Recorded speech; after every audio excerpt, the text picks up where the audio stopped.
4월 27일 신앙과 신학사랑방 일요 모임을 시작하도록 하겠습니다.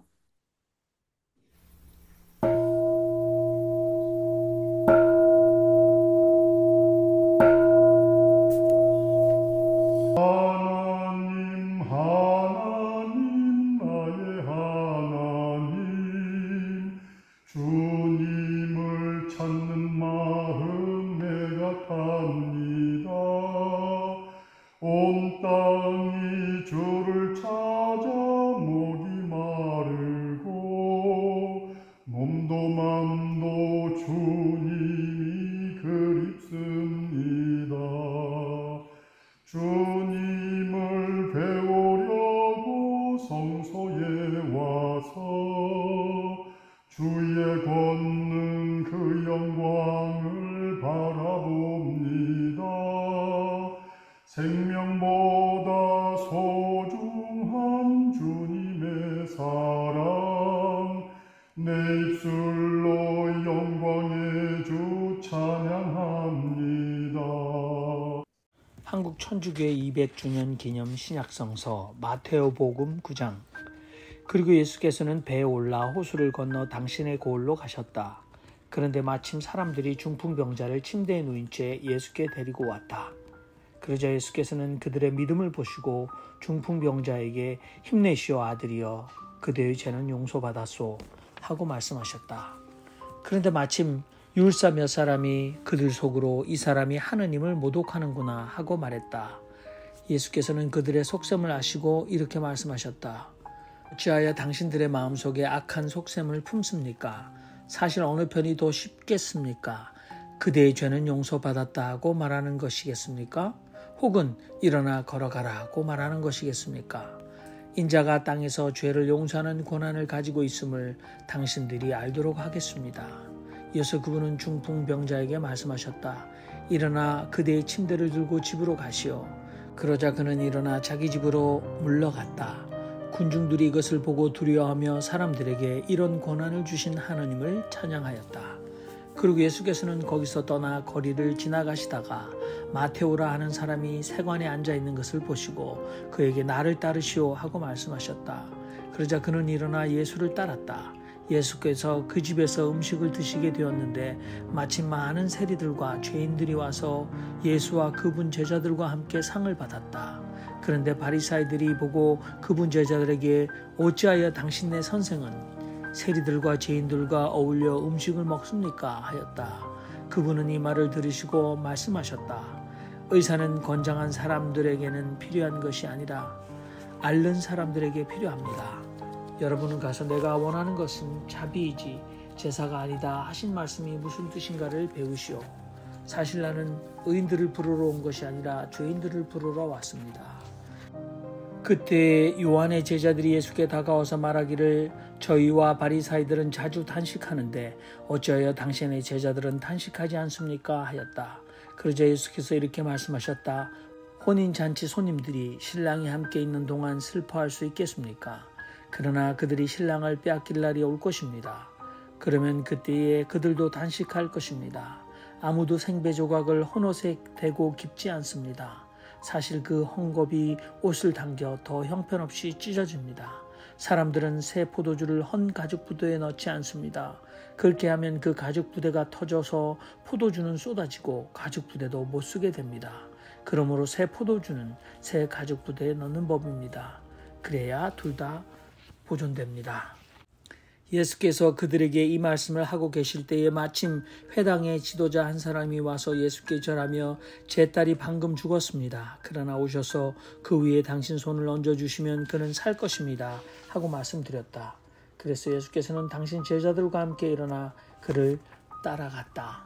그런데 마침 12해 동안이나 하혈을 해온 부인이 다가와서는 뒤에서 예수의 옷단에 달린 술을 만졌다. 그는 속으로 내가 그분의 옷만 만져도 구원받겠지 하고 혼잣말을 했던 것이다. 그러자 예수께서 돌아서서 부인을 보시고 힘내시오 딸이여 그대의 믿음이 그대를 구원하였소 하고 말씀하셨다. 부인은 바로 그 시간에 구원받았다. 그리고 예수께서는 그 지도자의 집으로 가서 피리 부는 사람들과 소란 피우는 군중을 보시고 여러분은 물러나시어 어린 소녀는 죽은 것이 아니라 자고 있습니다 하고 말씀하셨다. 그러자 그들은 예수를 비웃었다. 그러나 군중이 쫓겨난 뒤에 예수께서 들어가 소녀의 손을 잡으시자 그 어린 소녀는 일어났다. 이 소문이 그 지방에 두루 퍼졌다. 예수께서 거기서 나와 거리를 지나가시는데 소경 두 사람이 따라오면서 외쳐 저희를 불쌍히 여기소서 다윗의 아드님 하였다. 예수께서 집으로 들어가시는데 소경들이 다가왔기에 예수께서는 그들에게 내가 이런 일을 할 수 있다고 믿습니까? 하고 물으셨다. 그러니까 그들이 예 주님 하고 대답했다. 이때 예수께서는 그들의 눈을 만지시며 당신들이 믿은 대로 당신들에게 이루어지기 바랍니다 하고 말씀하셨다. 그러자 그들의 눈이 열렸다. 예수께서는 그들에게 엄히 경고하며 주의하여 아무도 알지 못하게 하시오 하고 말씀하셨다. 그러나 그들은 떠나가서 그분의 소문을 그 지방에 두루 퍼뜨렸다. 그들이 떠나간 뒤에 마침 사람들이 귀신 들린 벙어리 한 사람을 그분께 데리고 왔다. 귀신이 쫓겨나가자 벙어리는 말을 했다. 그래서 군중은 놀라 이런 일은 이스라엘에서 한 번도 본 적이 없다고 하였다. 그러나 바리사이들은 그가 귀신 두목의 힘을 빌려 귀신들을 쫓아낸다고 말했다. 예수께서는 모든 고을과 촌락을 돌아다니시며 그들의 여러 회당에서 가르치고 하늘나라의 복음을 선포하며 온갖 질병과 온갖 허약함을 고쳐주셨다. 그분은 군중을 보시고 그들을 측은히 여기셨다. 그들이 목자 없는 양들처럼 지쳐서 풀이 죽어 있었기 때문이다. 이에 그분은 제자들에게 말씀하셨다. 추수할 것은 많은데 일꾼이 적습니다.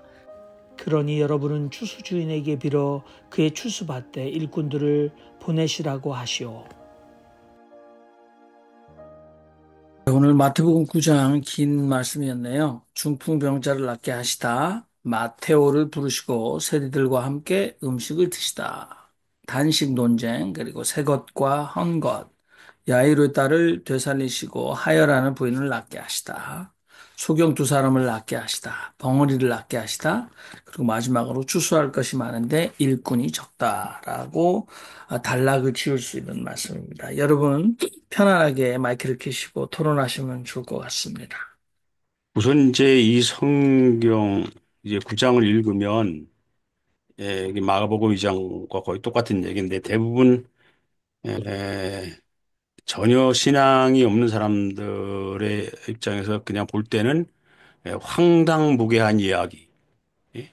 뭐 이렇게 보일 겁니다. 그리고 저희 좀 신앙을 가지려고 하는 사람 입장에서 볼 때도 뭐 예수가 뭐 기적을 일으키고 뭐 하여튼 신통한 일을 한 거 외에는 이게 무슨 뜻이 있을까?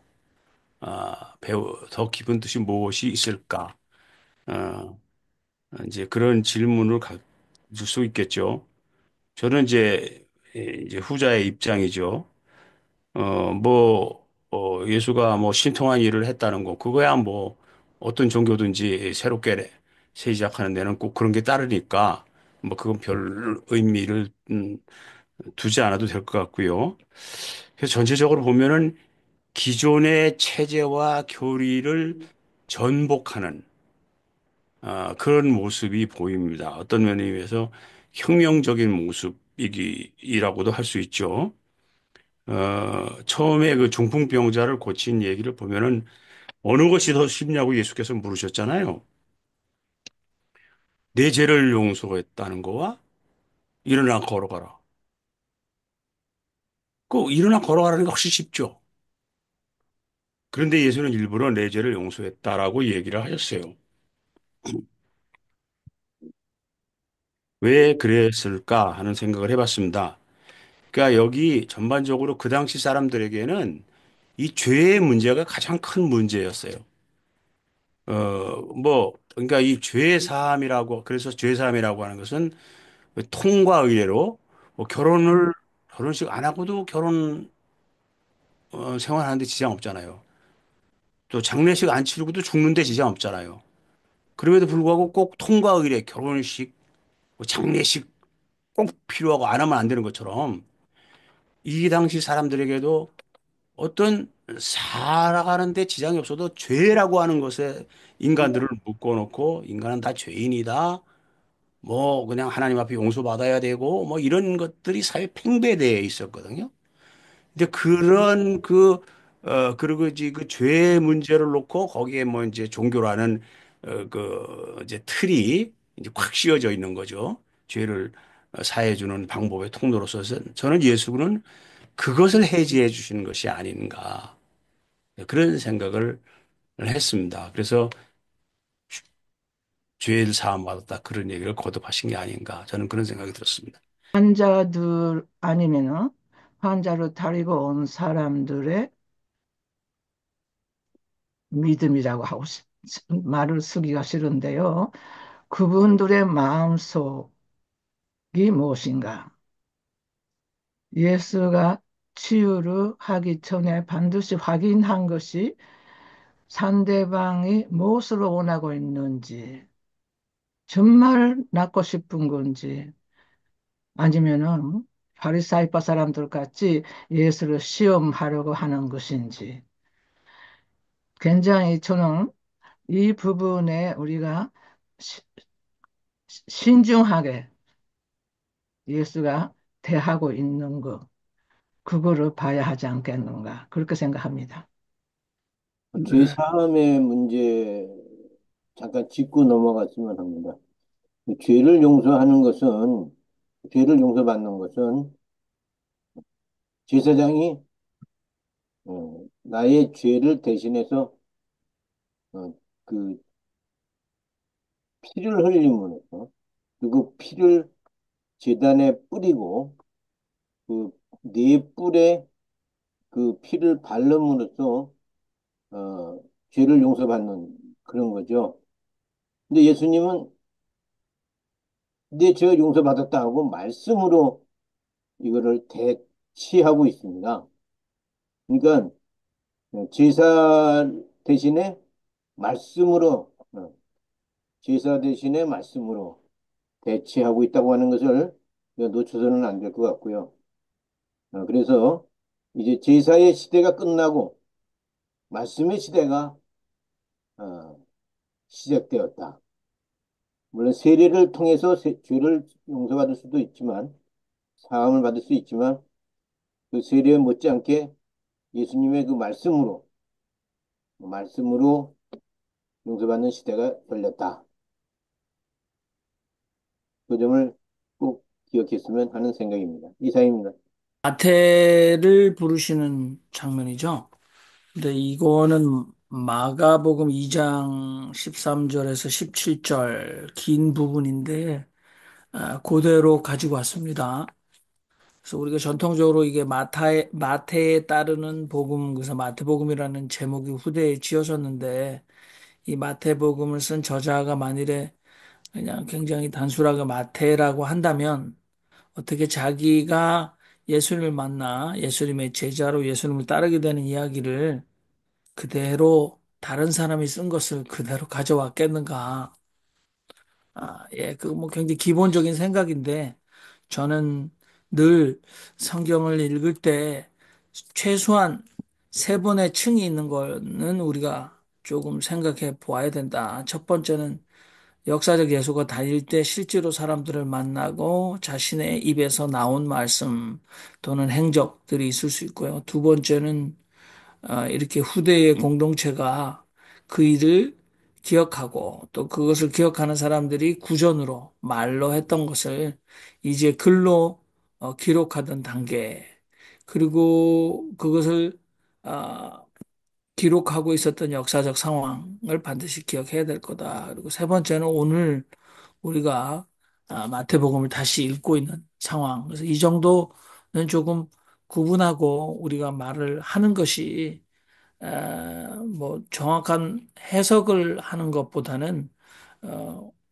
의미를 찾고 하는데 굉장히 도움이 될 거라고 생각합니다. 근데 오늘 마치 전지적 작가 시점으로 이 마태복음을 기록한 사람이 예수의 행적이 일어나는 현장의 목격자적인 증언으로 관찰자로 거기에 있는 것처럼 우리가 많이 얘기를 하기 때문에 에, 오해가 생겨나는 게 아닐까. 뭐 저는 그것이 기본적인 거다라는 생각이 들면서 특별히 예수는 많은 사람들에게 그 당시에 이적, 기적을 행하는 자, 그래서 예수하면 매지션, 예, 뭐 오늘 우리는 마술사라고 한글로 번역합니다만은 아무튼 경이로운 일을 행하는 사람, 그리고 그 경이로운 일을 보았던 사람, 들었던 사람을 계속해서 예수의 이야기를 어, 사람들에게 전파했다는 것은 참 중요한 것 같습니다. 그런 것들은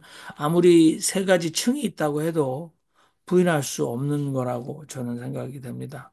오늘 예수께서는 특별히 그 당시의 종교들이 하지 않았던 소위 사회적으로 언터처블, 죄인들과 세리, 그러니까 쌍놈처럼 상종치 않는 사람들과 어울렸다는 것도 우리가 결단코 부인할 수 없을 것 같고요. 그리고 예수께서는 우리의 연약한 것을 친히 담당하시고 우리의 질병을 고쳐주시는 분이다.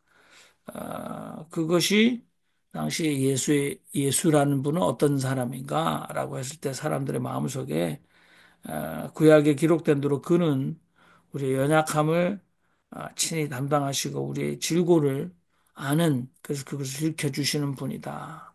그거는 세계의 층이 있다고 해도 오늘 우리가 부인할 수 있겠는가? 예, 그렇다면 어, 오늘의 종교조차도 예수를 따른 사람들은 이렇게 사회적으로 약한 사람들, 예, 우리가 민중이라고 표현하죠. 그들의 연약한 것을 함께 담당하고 그들의 아픔을 치유해주는 그런 사역이 되어야 되지 않겠는가. 여전히 사회에서 강자이고 약한 자를 짓밟고 또 그들을 착취하는 사람들을 신의 이름으로 축복하고 그것이 하나님의 돌보심과 특별한 은혜라고 얘기해 주는 것은 뭐 너무도 쉽게 예수가 살았던 행적의 정반대 행위다라고 우리는 명약관학의 어린아이들도 알 수 있는 것이 아닌가 뭐 그런 생각을 또다시 해봅니다. 이상.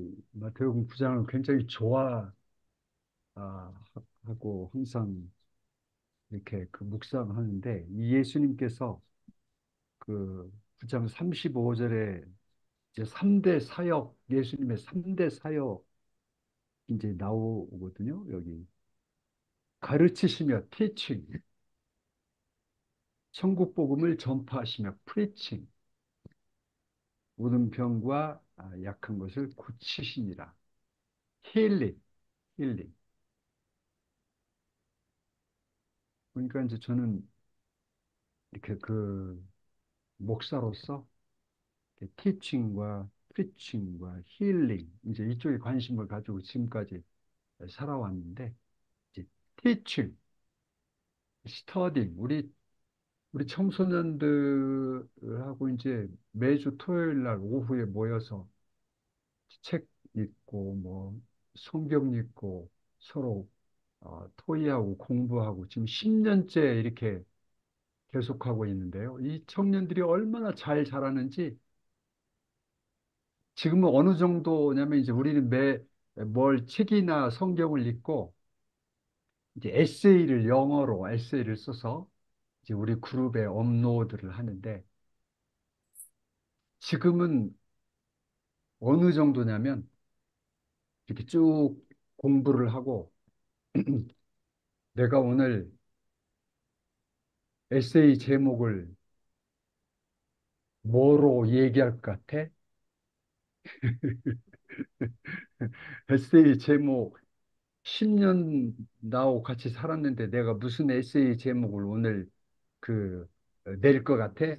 이 정도 하면 이 정도 내가 그 원하는 에세이 제목을 걔들이 얘기하는 정도로 이렇게 서로 이제 예수님도 제자들하고 같이 이렇게 먹고 마시고 이렇게 여행하고 이제 그렇게 하셨잖아요. 그러니까 이제 이 청소년들하고 같이 이렇게 어울리고 공부하고 이런 것이 참 이런 거 계속하고 있고 이제 프리칭 설교 성경을 풀어서 성경을 풀어서 이렇게 제 목표는 네팔어로 설교를 한다.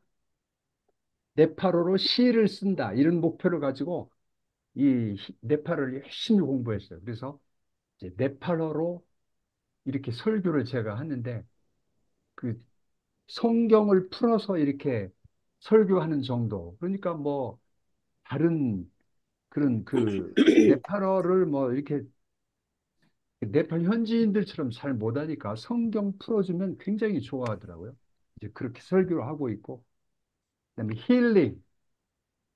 그러니까 이 병든 사회, 네팔은요 의료시설이 열악해가지고 네팔 크리스찬들의 절반 이상이 병 들어가지고 어디 뭐 병원 가서도 못 낫고 죽게 생겨서 교회 나와가지고 기도해가지고 이 건강 얻고 한 사람이 절반 이상이에요. 50% 이상이야.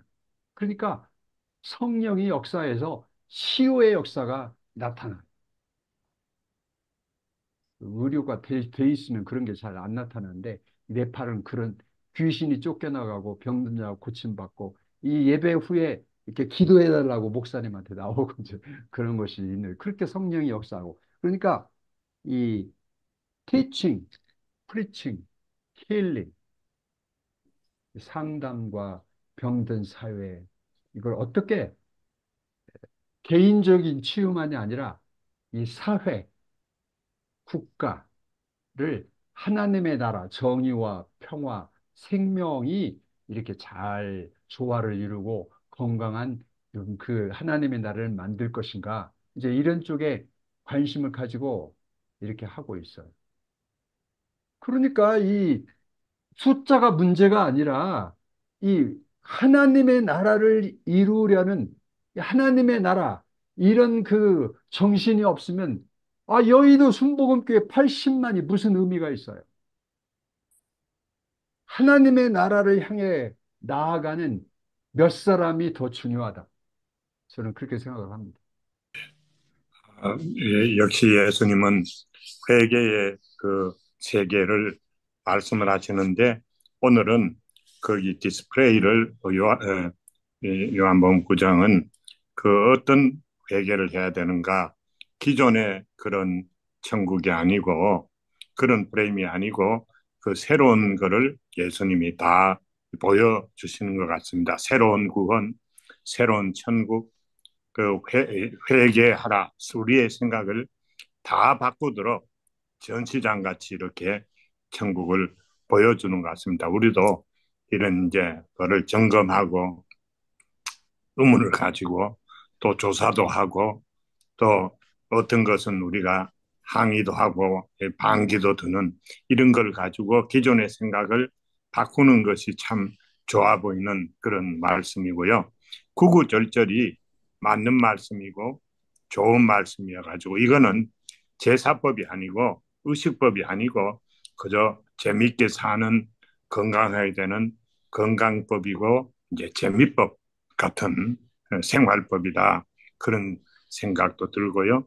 생배 조각을 낡은 배에다가 이렇게 깁지 말고 이 새소를 세부대에 모이는 붙는 이런 것이 얼마나 참 신선하고 좋은 것인지 그래서 우리도 낫고 고치고 시원하게 되는 그런 이제 이 인생을 천국을 앞당겨서 누려야 되는 그 이 예수님의 복음을 정말 복음으로 받아들이고 신나는 하루를 시작하게 되는 것 같습니다. 감사합니다. 네, 우리 최한 선생님. 질문이 있어서 여쭤봅니다. 그래서 채팅창에 글을 올렸습니다. 치유의 역사는 왜 축기와 함께 벌어지는가? 왜 귀신을 내쫓는 것과 함께 벌어지는가? 이거 답을 해주셨으면 좋겠고요. 두 번째 질문은요. 예수가 있었던 그때 당시의 역사적 시간과 장소 외에 있던 지구 반대편에 고조선 시대에 살던 우리 조상들 또는 그 지구 반대편에 중국 땅에 살고 있었던 귀신 들린 사람들. 이 사람들한테는 어떤 축기와 어떤 치유가 필요한가에 대해서 혹시 답을 하실 수 있는 분은 제가 진짜 궁금해서 여쭤보는 거예요. 예, 답 좀 해주셨으면 뭐 제가 좋겠습니다. 답을 드리죠. 아주 간단하니까. 그건 첫 번째 뭐였죠? 치유의 역사하고 그거는 어느 종교 세계 어디나 있는 겁니다. 그러니까 뭐 이 답변할 저희가 없고 두 번째가 뭐였죠? 예수가 살았던 그 예, 시대 2000년 전에 예, 그 팔레스타인 예, 예. 그리고 줄여서 아, 요 예, 장소에 오케이. 있었던 사람 외에 예. 다른 그것도 역시 세계 음. 어디나 있는 거고.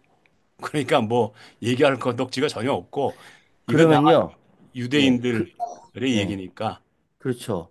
예, 이것은 2000년 전에 유대인들의 고백을 통해서 성경에 기록되어서 예, 내려온 이야기라고 한다면은 예, 예수만이 할 수 있는 귀신을 내쫓는 축기도 아니고 예, 어느 종교나 다 가지고 있는 것이라고 한다면은 예. 우리는 왜 오늘 이 시간에 예수의 말씀과 그렇게 기록된 지구 반대편에 그때 있었던 그 기록을 하나님 말씀으로 우리가 받아들여서 지금 우리가 이 모임에서 이야기하나요? 오케이. 예를 들어서 음. 우리 조상에 내려오고 있는 뭐 그러한 축기의 이야기라든지 그런 걸 통해서 또 공부할 수 있는 거 아닐까라는 의문이 들어서 여쭙습니다. 아, 예. 당연한 질문이죠. 이런 보편적인 현상인데, 다만 우리에게 전해져 온 것이 제품이 메이드 인 이스라엘이거든. 어? 그러니까 우리는 메이드 인 이스라엘 제품을 받았기 때문에 그것에 지어가지고 따지는 거죠. 뭐 다른 의미가 뭐가 있겠어요. 예. 네.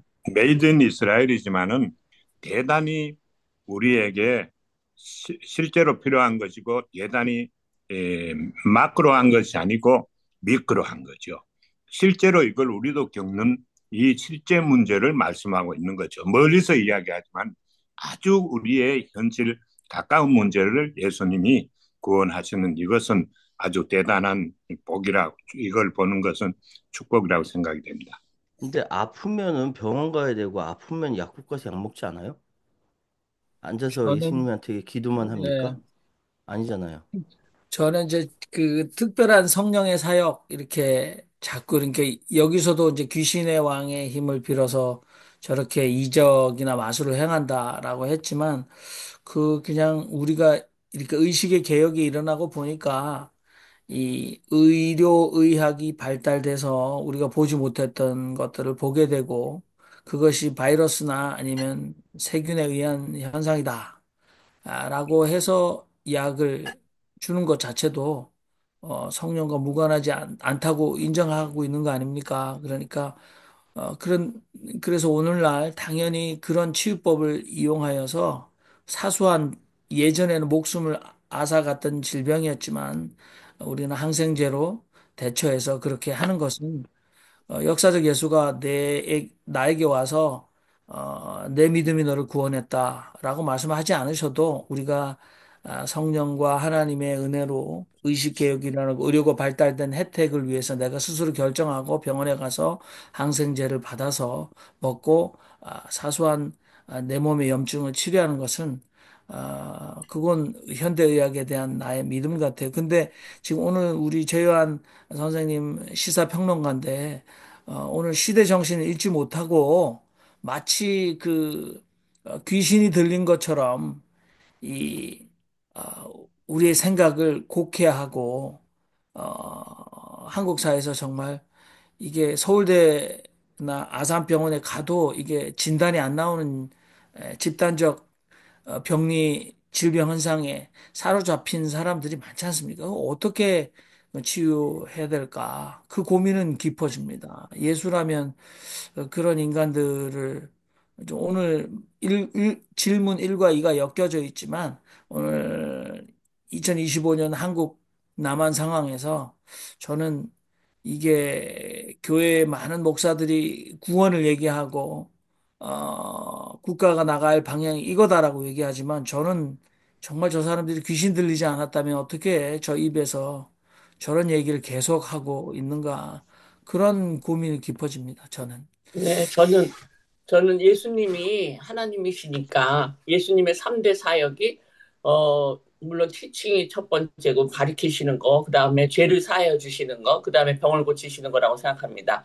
근데 아까 김성봉 목사님이 얘기하시는 거가 동의하는 게 병을 고치실 때 이 말의 파워가 굉장히 세기 때문에 말로 그냥 다 고치셨다. 근데 우리한테도 그걸 주셨어요. 예수님이. 우리한테도 말의 파워를 주셔갖고 우리가 말을 갖다 하면은 그 이루어지는 게 많습니다. 말로 굉장히 누구 남을 갖다 줬어요. 근데 우리가 정말 예수님의 그거 갖다 입어서 우리 병 고침을 받을 때 저의 경험으로는 못 고치는 병, 의학으로 못 고치는 병이 오래된 병을 갖다가 하나님이 나타나셔서 제가 그 빛으로 병 고침을 싹 받았습니다. 그러니까 예수님은 근데 그때 어느 때 그걸 갖다 받았냐면 제가 회개했을 때 죄사함이 일어났을 때 내가 죄인이라는 걸 깨달았을 때 예수님이 빛이 우리 방에로 딱 들어오셔갖고 내 몸속에 다 들어오셔갖고 저를 갖다 힘 주시고 능력 주셔서 아주 완전 깨끗하게 치료해 주셔서 저는 정말 병 고치는 것 갖다가 하나님이 하신다. 이걸 딱 믿습니다. 그래서 예수님은 하나님이시니까 모든 병을 갖다가 모든 병을 다 고치시는 건 아니고 필요하시다 그러면은 그걸 갖다 고치실 수 있다고 생각을 합니다. 그래서 예수님은 병 고치시는 분이다. 죄를 사하여 주시는 분이다. 또 우리에게 말씀으로 가르치시는 분이다. 그리고 옛날에 우리가 옛날에 우리 할머니 경우를 보면 이스라엘 하나님을 모르세요. 그리고 예수쟁이는 알아요. 근데 우리 할머니는 예수쟁이 하면 굉장히 나쁜 사람들로 막 여겼거든요. 막 사기를 친다, 말을 잘한다. 근데 고사를 막 지내시잖아요.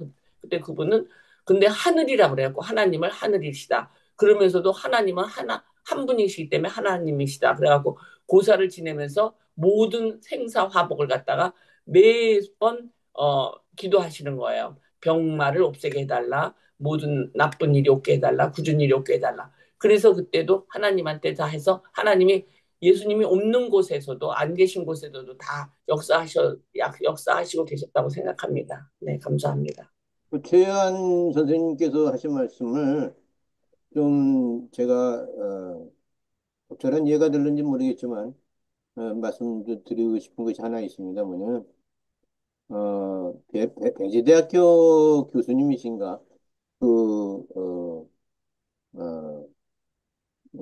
스페인어 서반어를 하시는 분인데 이분이 그 멕시코에 있는 그 서반어 책을 읽다 보니까 그 멕시코에 선교사로 왔던 사람이 그 멕시코에 있는 사람들 옛날 이야기를 들려주더라 이거죠.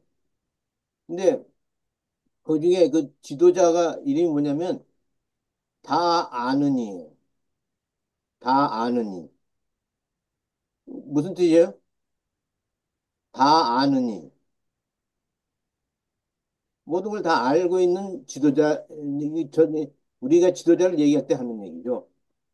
다 맞추는 이. 이건 무당입니다. 점쟁이. 예. 또 뭐, 하여간에 다로 시작해가지고, 이렇게 이름이 있는데, 근데 그 말을 자기가 그거를 딱 읽는 순간 이해가 되는 거죠. 왜? 우리말을 사용하고 있었으니까. 근데 이 사람들이 자기 조상들을 자기 나라 이름을 뭘로 정할 거냐 하고 묻더니 가서 회의를 해가지고 결정해서 왔다는 거예요. 우리 이름은 맥이 곳이다. 맥 쪽이 있는 곳이다. 맥이 곳. 해가지고 그게 멕시코가 됐다는 거죠. 그러니까 우리 조상 중에서 예맥 쪽이 사라졌는데 이 사람들이 다 그 알루산 열도로 해가지고 저기 북아메리카를 거쳐서 멕시코에 가서 정착을 했던 거예요. 근데 제가 얘기를 하면 그게 아니라 거기에서 이렇게 지도자로 돼 있는 사람 이름이 다 아느니 또 무당은 다 맞추느니 해가지고 이렇게 불렀다 이 말이죠. 그래서 그들 사회 속에서도 이렇게 병을 고치고 또 미래를 내다보고 이야기하고 하는 사람들이 있었다. 우리 이스라엘에만 있었던 게 아니라 우리 사회도 있었다 하는 이야기를 간접적으로 좀 말씀을 드려봤습니다. 이상입니다. 29장에서의 뭐 핵심은 22절에 있는 것 같아요. 우리가 예수님이 우리의 죄의 구원자요, 또 치유자라고 이렇게 생각하고 그렇게 믿음대로 이제 될 수 있다는 생각을 갖는 것은 가장 아주 어떻게 보면 순진하고 소박한 생각인 것 같아요. 근데 사실 예수님은 어떻습니까?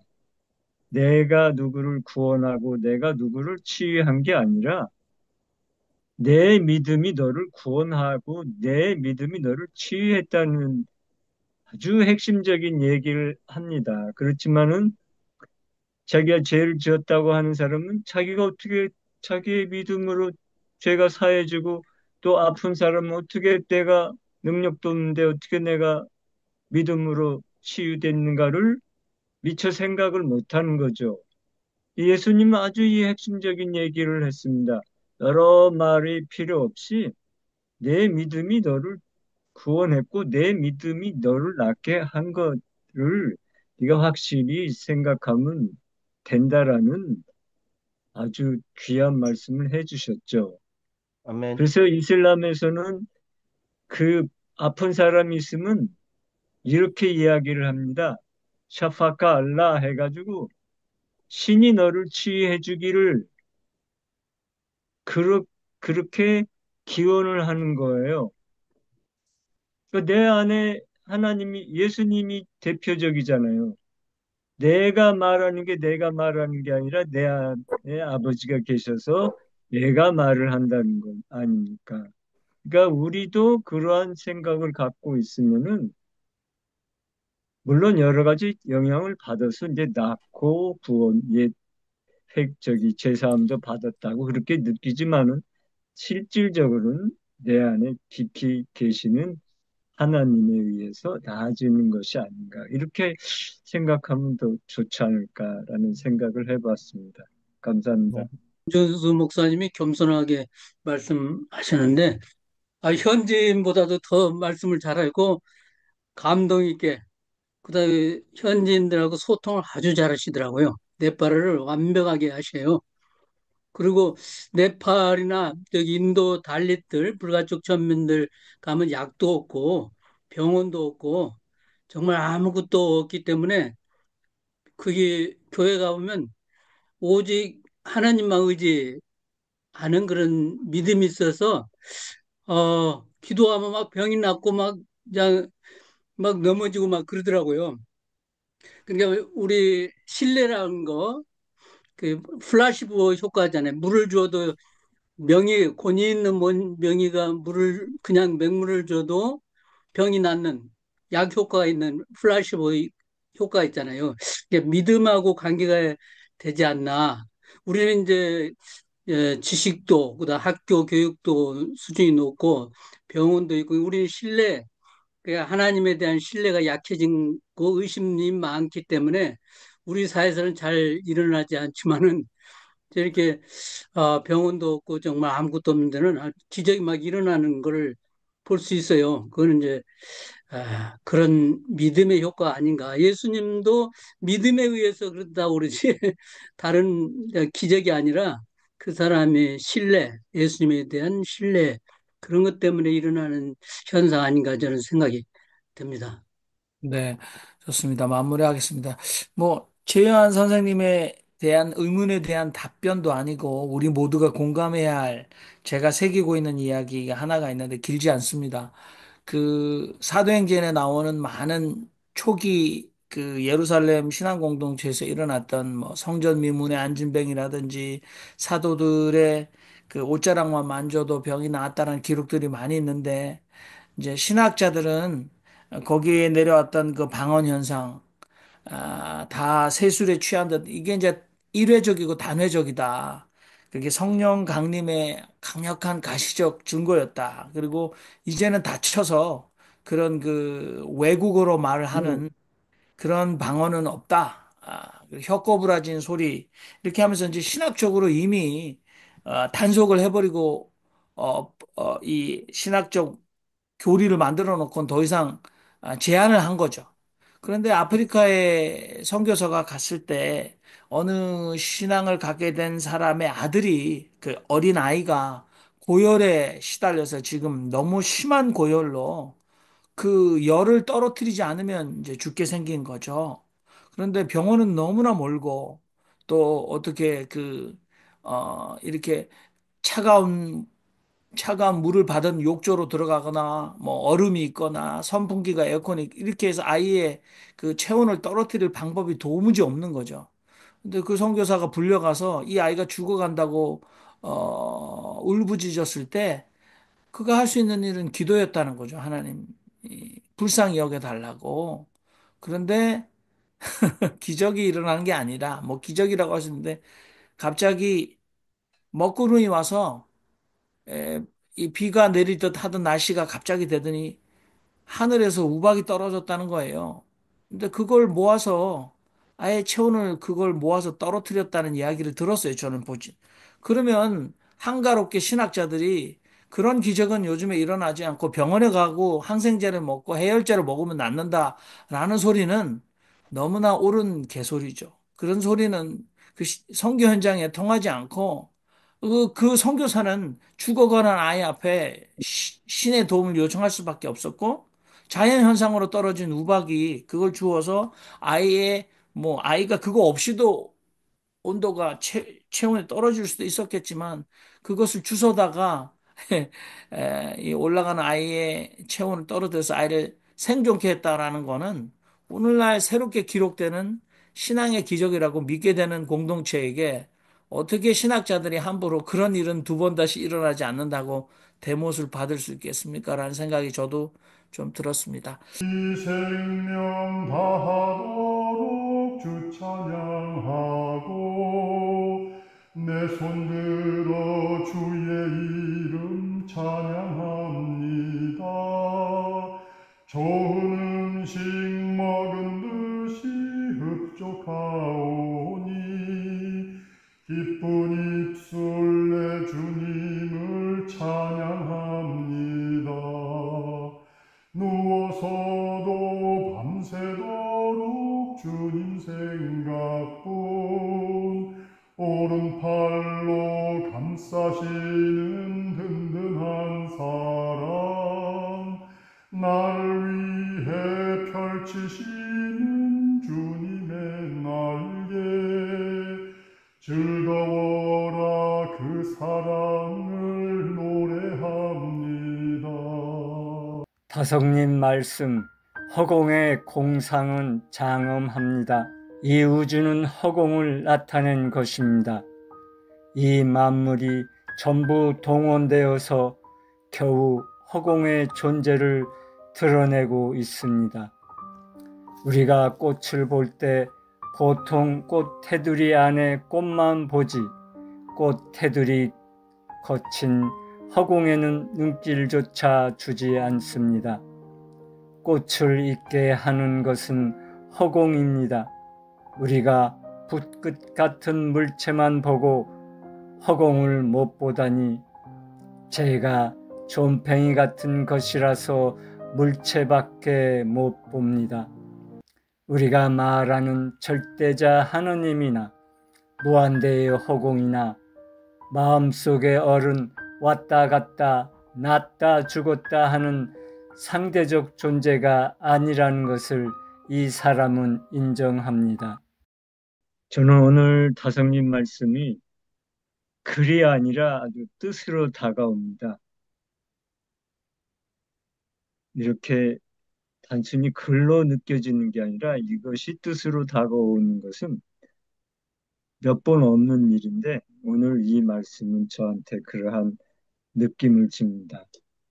우리가 장엄하다는 것은 굉장히 하나님이나 절대자 그런 분들에게 쓰는데 이거 허공의 공상이 허공이 이렇게 장엄하다는 것은 아마 크리스찬 기독교인들은 허공에 대한 개념이 이렇게까지 가기가 힘들 거예요. 왜냐하면 공에 대한 이야기를 거의 들어보지 않고 빔에 대한 이야기를 안 들어봤기 때문에 그런 부분에 대해서 깊은 사유가 없기 때문에 다성님의 이러한 이야기가 과연 그럴까라는 한 가닥의 의심이 될 수가 있다고 저는 충분히 이제 그런 점에선 이해하는데 저 같은 경우는 오늘 이 글처럼 글이 아니라 뜻으로 이렇게 들어오는 것은 아주 이례적이고 우리가 한번 깊이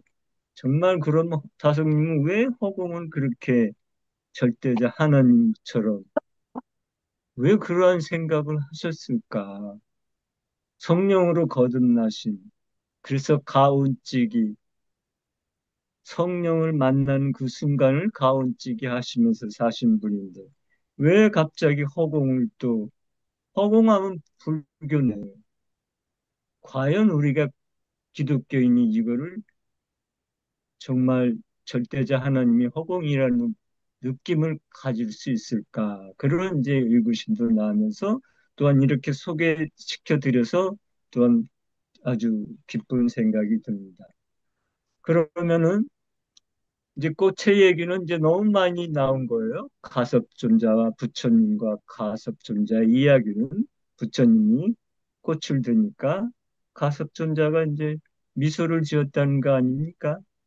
그래서 이심전심으로 여마미소라고 하는 거죠. 꽃을 본 것이 아니라 그 꽃이 존재하게 하는 그 허공을 봤다는 거죠. 꽃을 보고 웃은 게 아니라 우린 다 꽃을 보고 웃었다고 해요. 이 세상의 모든 만물들이 다 자기를 뽐내고 자기 이름을 내세우고 자랑하지만은 그 모든 만물들이 다 허공을 드러내기 위해서 있다라는 얘기입니다. 그 대단한 반전이죠. 우리는 있는 거 가지고 기뻐하고 있는 거 보고 좋아하고 하는데 그 있는 것이 아니라 그런 모든 것들이 다 허공의 존재를 나타낸다는 거에 깊이 한번 생각을 해보시면 좋을 것 같습니다. 다성님이 분명히 이런 허공을 뒤늦게 알고 그렇게 기뻐하셨는데 그러면서도 얼마나 이렇게 겸손하십니까? 제가 좀팽이 같은 것이라서 물체밖에 못 봅니다라는 이야기를 이제 하죠. 이건 뭐 극치의 겸손이죠. 그래서 아마 성령으로 거듭나시고 중생 체험을 하신 게 아닌가.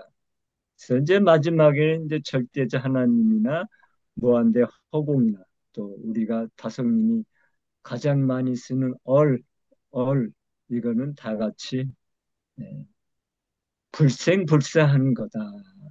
상대적 존재가 아니라는 것을 이제 크게 느낀 거죠. 그래서 다성님은 다섯일째 이런 고백을 하셨습니다. 나는 어리다. 이 놀라운 얘기입니다. 나는 어리다. 예, 이상입니다. 예, 어저께인가요? 그 다소어로 우리 카톡방에 떴을 때, 저는, 어, 그 허공이라는 단어를, 우리, 창세기 1장에, 시인의, 어떤 한 아주 제사장 출신의 그 시인의 식귀인 구절인 공허하다는 말 있지 않습니까? 땅이 혼돈하고 공허하다. 그 공허와 직방으로 연결이 됐습니다. 그래서 색즉시공, 공즉시색이라고 하는 고등학교 3학년 때 에, 이, 그 공부했던 그 단어도 반야신경이 연결이 되면서 이 허공 그 기품이 제가 죄송합니다. 베레시트 바라 엘로임 하샤마임 웨하레츠 태초에 하나님이 이 천지를 하늘과 땅을 창조하시는데 그 땅의 얘기부터 먼저 하십니다. 땅이 혼돈하고 공허하며 예. 웨하레츠 하에타보 와보 그래서 이 토우 와보 이 토우가 이게 바로 어 해이고 예 와보우가 공허함 또 이 공허함이라는 거, 와보후, 공허함이라는 것을 이제 우리가 사용하고 있었다. 창세기 1장 2절에 사용하고 있었던 것이고, 그리고 그 공허함 쪽에 허공에 꽃이 피고, 그 꽃이, 우리가 꽃을 볼 때 그 깊음 속에 이 공허함이 있었다 하는 것을 다소 선생님 통해서 확인하는 아주 좋은 기회가 되었습니다. 이상입니다. 솔직히 최근에 무슨 어디에서 봤는지 기억은 없습니다만은 하늘에 별이 저렇게도 많다 하는 것을 의식을 못하고 살아왔던 우리가 하늘에서 별을 볼 수가 없는 세상에 살아왔던 우리들이 정말 하늘 속에 별이 저렇게 많다. 나는 지금 오늘의 선생님의 다섯 선생님 말씀이 그 하늘에서 저렇게 많은 별들을 있는 거하고의 대조적인 말씀 아닌가.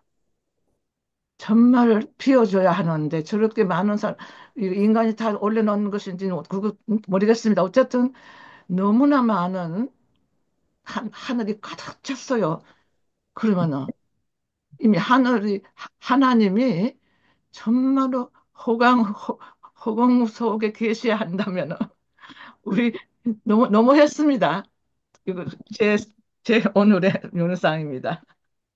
제가 몇 년 전에 8월 달인데 밖에 나갔다가 저녁 그 저녁에 집에 들어오는데 8시 정도 되는데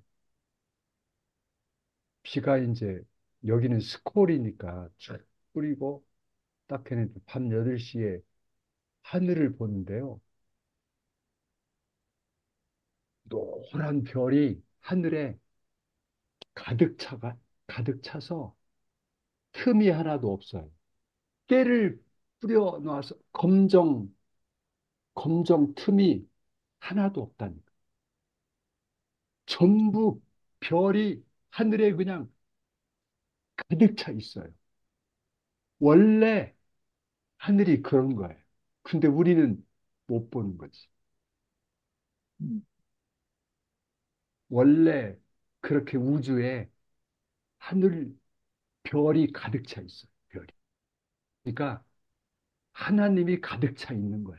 그러니까 이렇게 어떤 깨달음을 이렇게 시로 이렇게 표현하는 걸 제가 굉장히 좋아하거든요. 제가 이제 그 창세기부터 계시록까지 성경을 묵상하면서 이렇게 성경 전체를 시로 쓰자. 매일 한 편 이상씩 시를 썼는데 6년간에 걸쳐가지고 이제 시를 써서 성서 명상 시선 출간이 돼서 제가 우리 최성수 목사님한테는 이제 그걸 드렸는데 이렇게 선시 같은 걸 좋아하는데 여기 그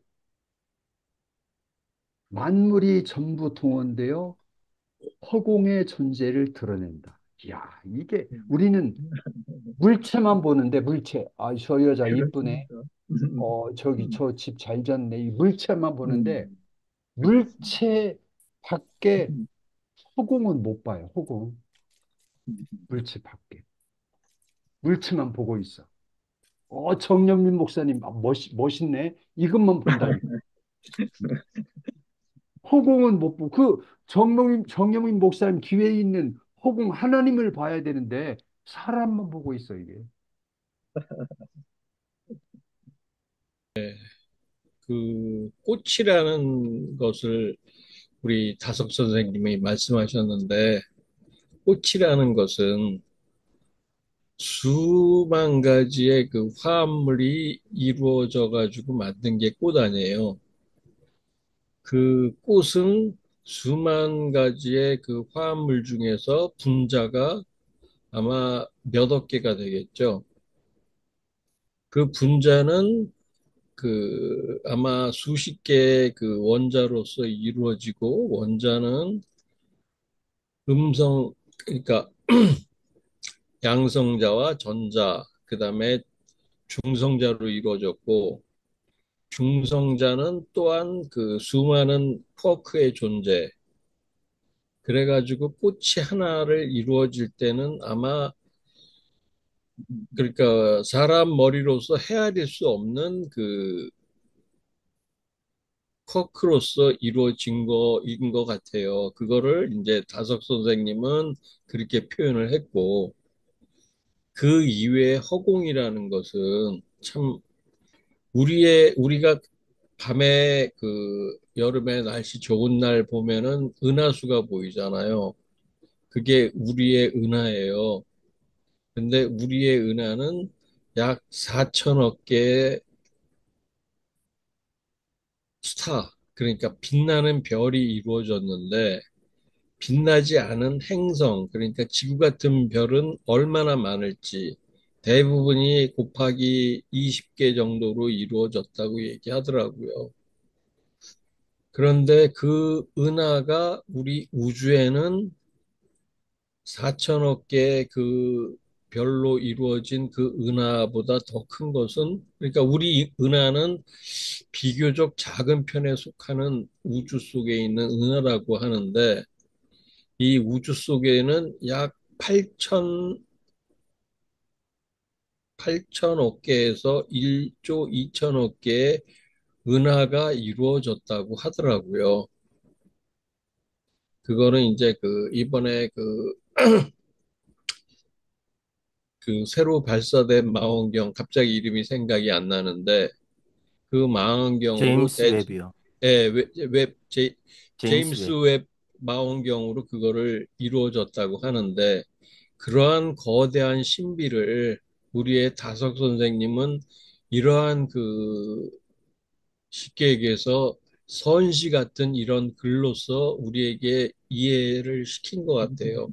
단순히 꽃 하나를 얘기한 것이 아니라 다석 선생님이 말씀하신 이 모든 것은 우리가 크다고 생각하는 이 지구는 우주에서 감히 끼우지도 못한 작은 행성에 있는, 그 중에서도 작은 우리 대한민국에서 그렇게 솔직히 말해서 정권을 휘두르는 윤석열 같은 그 진짜 티끌보다도 작은 그런 것에 대해서, 저만한데. 그런 것에 대해서 웃으면서 아마 다석 선생님은 이렇게 말씀하시는 것 같아요. 선시로서. 그런 것에 따라서 우리의 하나님, 얼마나 위대하고 얼마나 그 장엄하시고, 물론 제가 불경을 공부하고 있지만, 그 화엄경이라는 경에서 이런 저기를 해요. 대화엄 세계라고 얘기하는데, 하나님도 이러한 식으로 얘기를 하시고, 물론 다석 선생님도 화엄경은 일독하셨을 것 같아요. 수십 독을 하셨겠지만, 그런 식으로 우리 하나님, 이 하나님이 창조하신 이 우주, 얼마나 거대한지, 이 우주에 대해서 우리가 좀 더 겸손함을 갖고 경외심을 갖고 모든 것에 대해서 그 새로운 그 마음을 가지라고 이런 말을 하신 것 같아요. 다석 선생님이. 그래서 다석 어록을 보고 있으면은 뭔가 가슴이 뿌듯하면서도 너무나 그 반성하게 되고, 내가 그 마지막에 그 다석 선생님이 하신 그 우리의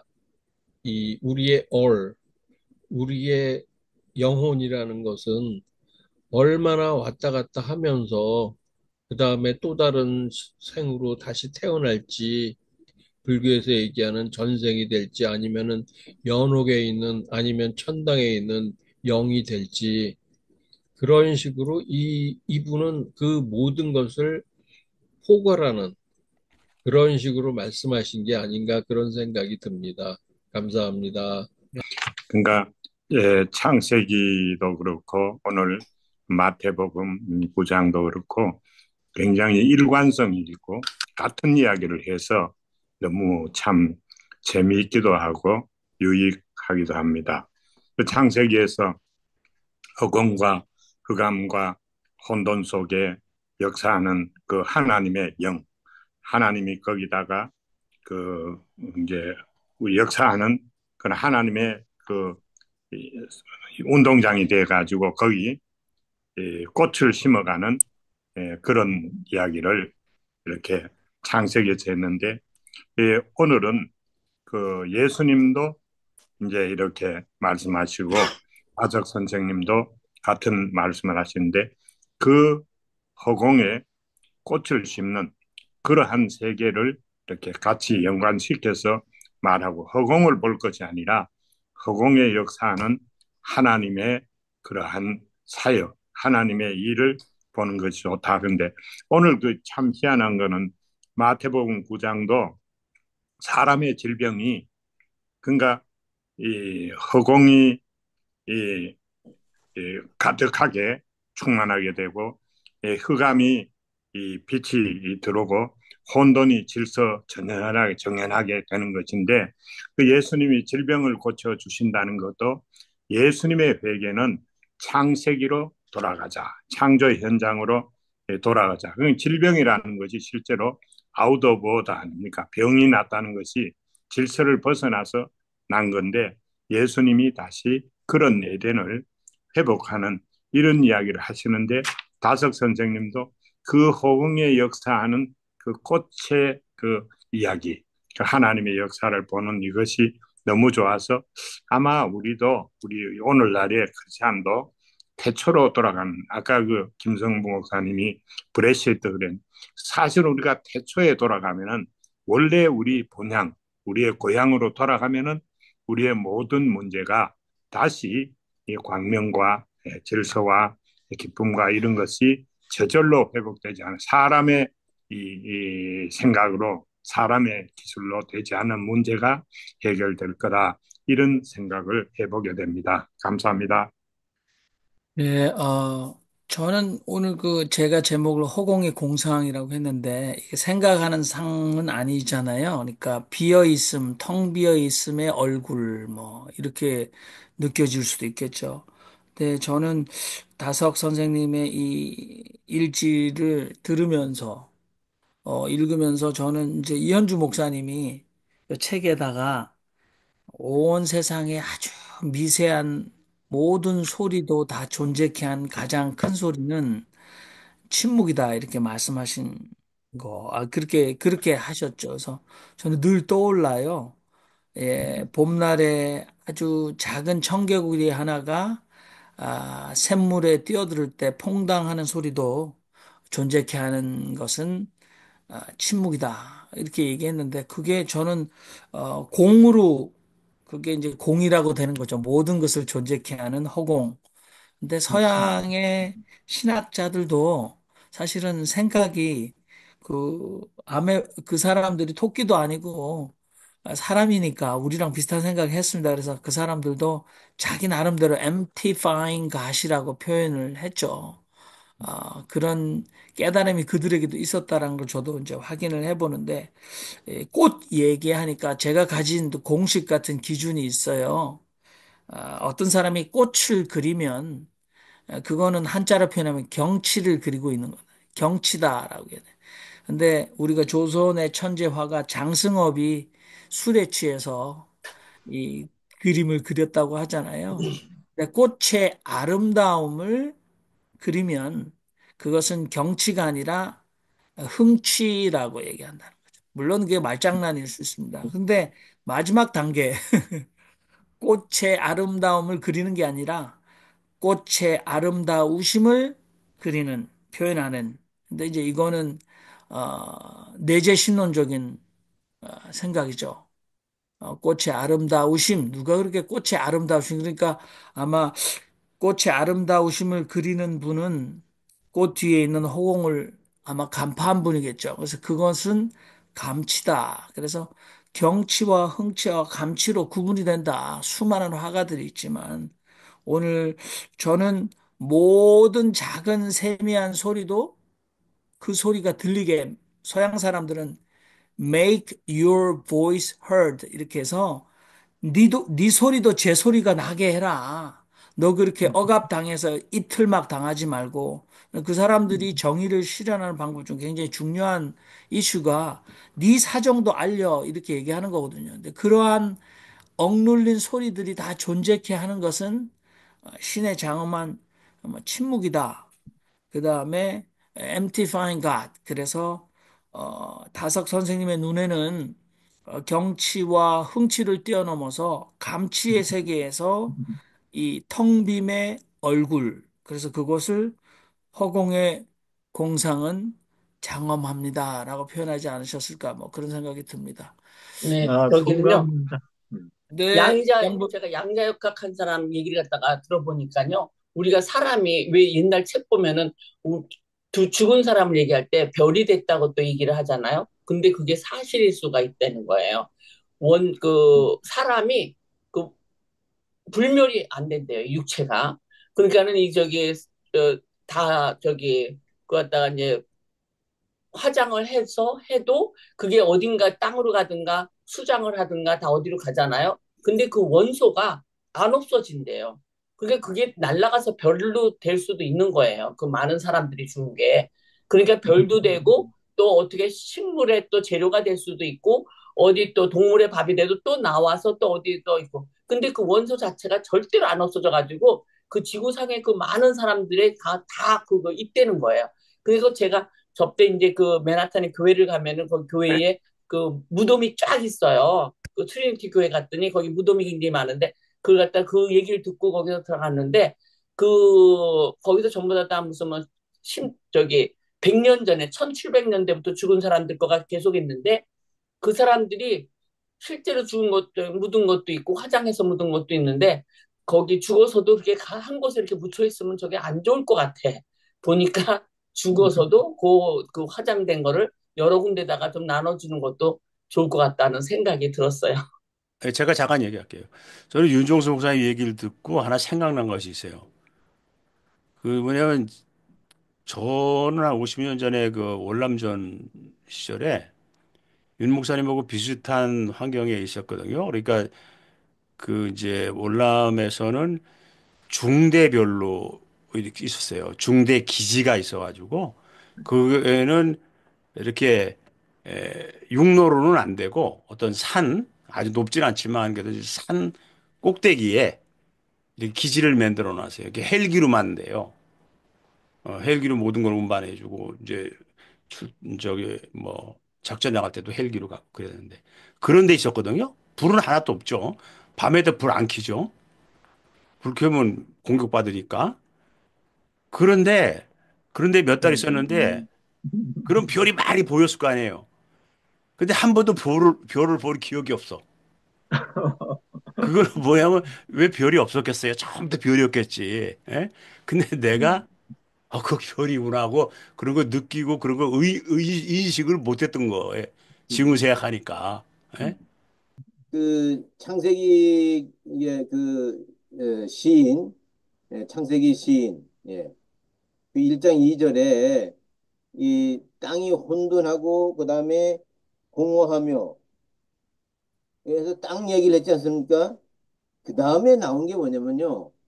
하나님의 영혼, 웰루하우 엘로임, 하나님의 영혼, 메라헤페트 알펜의 한마임, 수면 위를 운행하고 계시다 하는 걸로 일단 땅과 물로 이렇게 해서 2절을 마칩니다. 그리고 나서 예히 오르 와예히 오르 빛이 있으라며 빛이 있었다. 이렇게 이제 1장 3절로 넘어가죠. 창세기 시인의 이 관점이 아주 독특해요. 우리는 공허 얘기 안 하니까 하늘로 올라갔는데 이분은 공허, 혼돈, 어두움 얘기하면서 뭘 얘기하는 거니? 하나님의 영은 웰루아흐 엘로임 하나님의 영은 수면 위를 운행하였다. 영은 물을 교화한다. 저는 그렇게 생각합니다. 또 영과 물은 통한다. 그래서 세례 받을 때에 물이 있는데 물에서 세례를 받는데 그때 영이 이제 임하는 거죠. 성령이 비둘기같이 임하는 거죠. 예.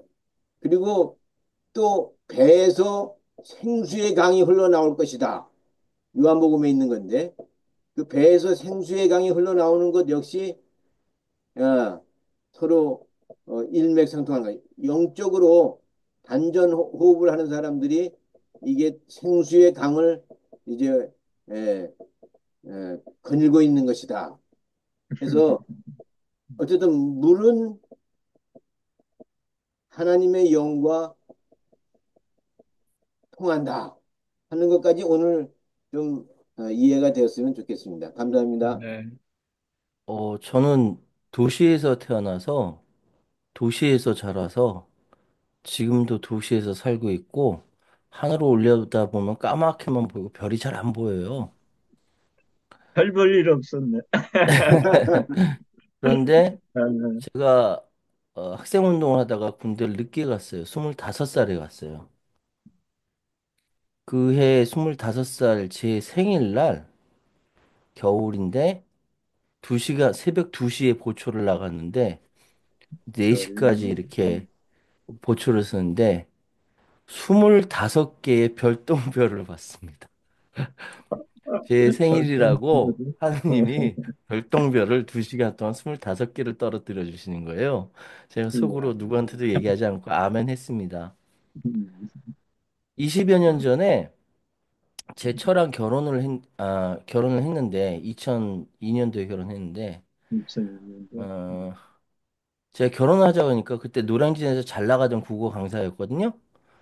근데 노량진 학원을 그만두더라고요. 그리고 인도로 배낭여행을 떠나더라고요. 내가 결혼하자니까 왜 여자들은 인도로 배낭여행을 가는지. 그래서 거꾸로 올라간 네팔의 안나푸르나 베이스 캠프로 올라갔어요. 제 처가. 어, 나중에 얘기 들었는데 베이스 캠프 안나푸르나 베이스 캠프 4천 몇백 미터 위에 올라가서 별을 봤는데 생전 처음 환상. 그렇게 많은 별을 보고 울었다는 거예요. 너무너무 아름다워서. 그렇게. 근데 그게 나.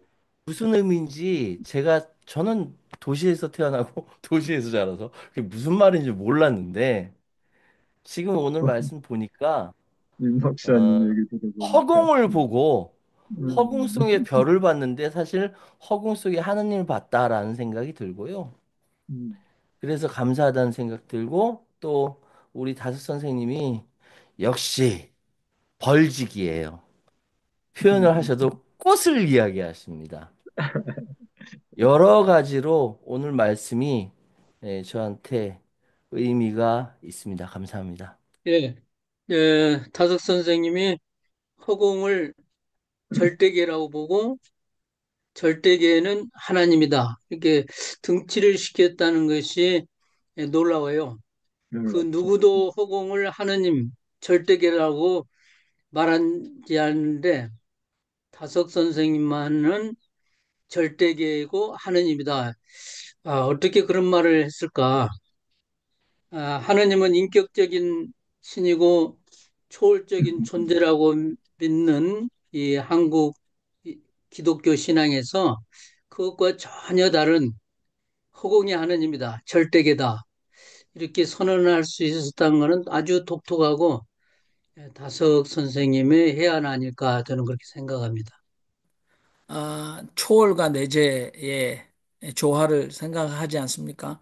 아무튼 오늘 많은 토론을 하셨는데 초월을 얘기하면 항상 코스모스, 신이 정한 질서적 세계, 그리고 거기에 적대하는 세계로 케이아스, 카오스 얘기했는데 요즘 과정 철학자들은 카오스모스, 예. 그러니까 코스모스가 아니라 카오스모스. 그래서 예, 이 절대와 내재를 좋아했습니다. 그래서 특히 우리 기독교인들은 너무 신을 무소부재와 전지전능의 절대적 언어로 많이 생각하는데 그래도 예수께서 오셔서 내재적 신에 대해서 보여주셔서 얼마나 다행인지 예수 없는 유대교는 아마 한국의 개독교인들이 가장 절대적 하나님 그리고 가끔 신이 마음이 동하거나 예, 불쌍한 마음이 생기면 간헐적으로 특혜를 기적으로 베풀어주는 사람 외에는 수많은 사람들이 약이 없어 병원에 못 가 죽어가도 그냥 신경도 안 쓰는 그런 실인데 또 그렇게 예 아무튼 뭐 제가 말이 길어지면 또 잔소리입니다. 근데 너무 이 대형 교회는 특혜를 받아서 기적적으로 하나님이 돈 많이 벌어주게 해서 기적적으로 돈을 많이 쓰는 대통령이 부럽지 않은 평생 돈을 많이 가지고 교황처럼 살다가 자기 자식에게 물려주는 종교 지도자가 너무 많은데 우리 얼마 전에 하나님을 부르심을 받은 교황께서는 잔고 14만 원 남았다는 게 참 너무 가슴을 찌릅니다. 오늘 여러분 마태복음 9장과 다서고록 허공의 공사에 대해서 우리가 다 얘기를 잘 나누셨고 지금은 기도하는 시간을 갖도록 하겠습니다. 한마디씩 기도하시면 좋겠습니다. 살아계신 하나님, 우리의 마음속에 하나님을 향한 뜨거운 어, 염원을 주셔서 감사합니다. 철학자의 눈으로 또 영성가의 눈으로 우리의 눈앞에 신의 숨결, 신의 자리, 신의 흔적을 확인하고 남들이 알지 못하는 부요함을 감당치 못할 부요함을 누리며 살아가는 저희들 되게 하옵소서. 아멘. 사랑의 주님, 허공 속에 가득 찬 하나님을 느끼며 하나님과 함께 살게 하여 주시옵소서. 하나님, 모든 분들 하나님은 아름답게 표현합니다. 왜 제 마음속에는 하나님이 불쌍하게 느껴지는지 모르겠습니다. 하나님이 우리와 함께 울고 계신다고 생각하니 저는 마음이 아픕니다. 이 나라를, 이 세계를, 우주를 모두 다 망가뜨리고 있는 것이 인간이 아닌가 생각을 합니다. 하나님의 용서를 빕니다. 아멘. 하나님의 온전함 같이 저희 모두 온전하게 할 수 있게 하여 주시고 오늘 허공의 하나님을 함께 나눌 수 있었음에 감사드립니다. 아멘. 허공 속에 우리를 존재케 하셔서 우리로 하여금 하나님을 더욱 돋보이게 하소서. 아멘. 하나님을 발견한 이 밤에, 이 저녁에 다시금 하나님을 찾아 나서게 하여 주시니 감사합니다. 색즉시공, 공즉시색, 색불이공, 공불이색. 결국 우리 모두는 다른 길로 가지만 하나의 꼭대기에서 만남을 확인합니다. 그 길로 계속 나아가게 하여 주시옵소서. 아멘. 허공에 꽃을 심는 하나님의 발자취를 따라 저희들도 꽃을 심고 불쌍한 사람들, 어려운 사람들이 꽃길 일생을 가도록 돕는 그 사명의 하루하루를 살게 하여 주시옵소서. 아멘. 없이 계신 하나님을 늘 찾아다니는 제가 되게 도와주옵소서. 아멘.